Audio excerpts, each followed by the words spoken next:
Allez mes beautés, allez-y. James, mets plus ta féminité.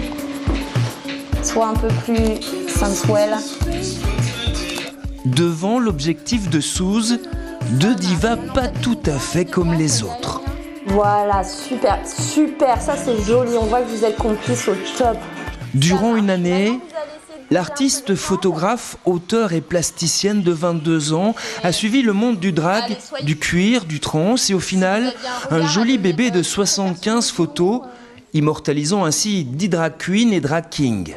Quand j'ai rencontré toutes ces âmes et ces belles personnes et ces artistes, chez moi, ça a fait un énorme bouleversement et un écho. C'est surtout assumer qui on est, tant quand c'est un spectacle, mais tant en tant que personne dans la vie quotidienne. C'est vraiment un super levier pour s'expanser et s'épanouir et surtout assumer qui l'on est. Assumer qui l'on est, comme James, le tout premier drag king de Lille. Quand je suis arrivée à La Réunion, je voulais juste me fondre avec les autres. Je voulais pas qu'on me voie, je voulais pas faire de remous. Et maintenant que j'ai eu le drag dans ma vie depuis 2 ans et demi, j'ose être là, être visible. Et même si je reste par nature réservée, quand James est là, j'ose aller vers les autres et parler avec les autres.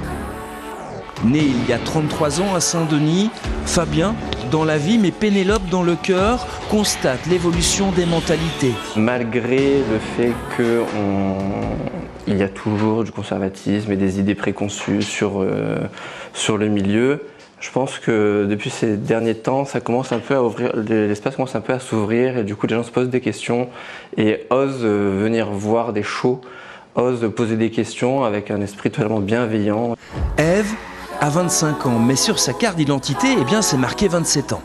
Quoi qu'il en soit, en s'habillant en robe et en talons aiguilles, la bénédictine exprime sa personnalité, sa sensibilité. Déjà, il y a cette partie de créativité qui a toujours été en moi et qui du coup aujourd'hui me permet, entre le maquillage, les tenues et tout ça, de l'exprimer. Et puis oui, c'est la création du personnage qui a beaucoup débloqué beaucoup de choses, effectivement. Il te plaît ce personnage aujourd'hui ?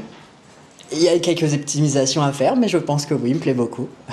Cet engagement, Suze le met en lumière dans son recueil en noir et blanc, censurant ainsi strass et paillettes et mettant plutôt en valeur une démarche artistique et un combat contre les préjugés.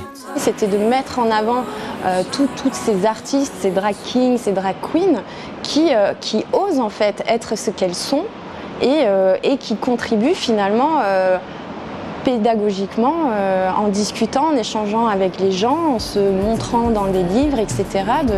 de faire évoluer les consciences et les mentalités. Le cartel, un univers tendre et bouleversant à la fois, à découvrir le week-end dans ce showroom de Terre Sainte à Saint-Pierre.